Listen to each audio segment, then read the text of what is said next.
Hi guys, welcome back to my channel and thank you so much for subscribing. I'm excited about this video because this is a requested video on my process from start till the end. So I was doing an experimentation with blind doodling wherein you have to basically close your eyes or at least not look at the paper and then create marks on the paper.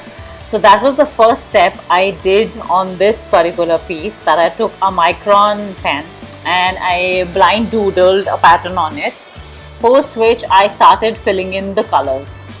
Now my favorite and go-to color is the neon pink or the hot pink in any version, in any medium, and that's what my color that I usually put down to begin with.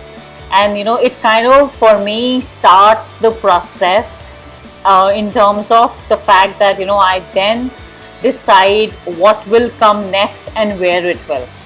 And for me it is and I think it is true for other artists as well, it's a very intuitive process. I do not keep a color palette in mind except the fact that I want to start with a hot pink or a neon pink, and as you can see around, there are a lot of pens that I have kept, which will totally depend on what my intuition tells me to follow.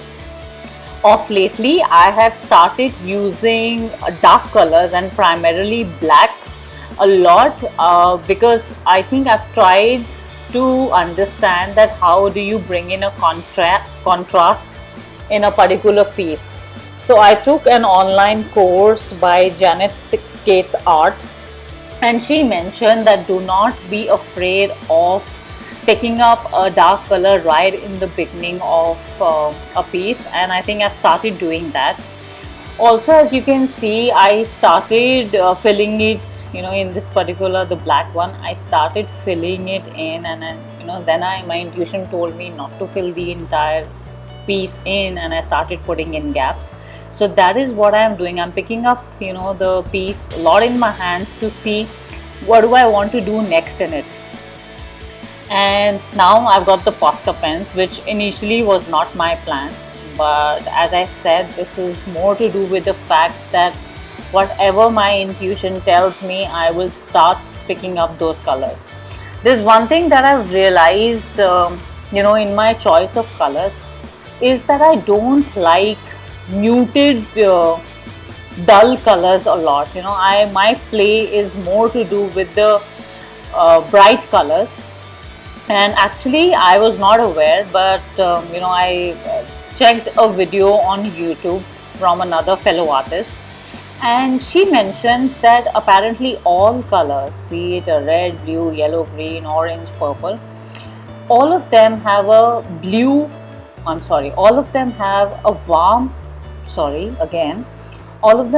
warm or a cool bias.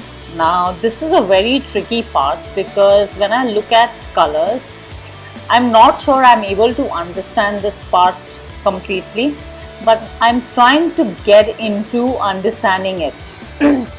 So now I look at colors with the fact that do I like a particular color with a warm bias or with a cool bias. And since this is a very new thing to me, I think it will be a slow process for me to learn and grasp immediately. I'm going to link that particular video below about this artist who was talking about color theory and color wheel in a different perspective. So again, I'm checking again and again what colors would move into this, and this is an exploration. I had created two pieces in the similar format earlier, and they were exactly like this. I had not sat down with a particular color scheme in mind, so I just go with the flow or whatever it feels like.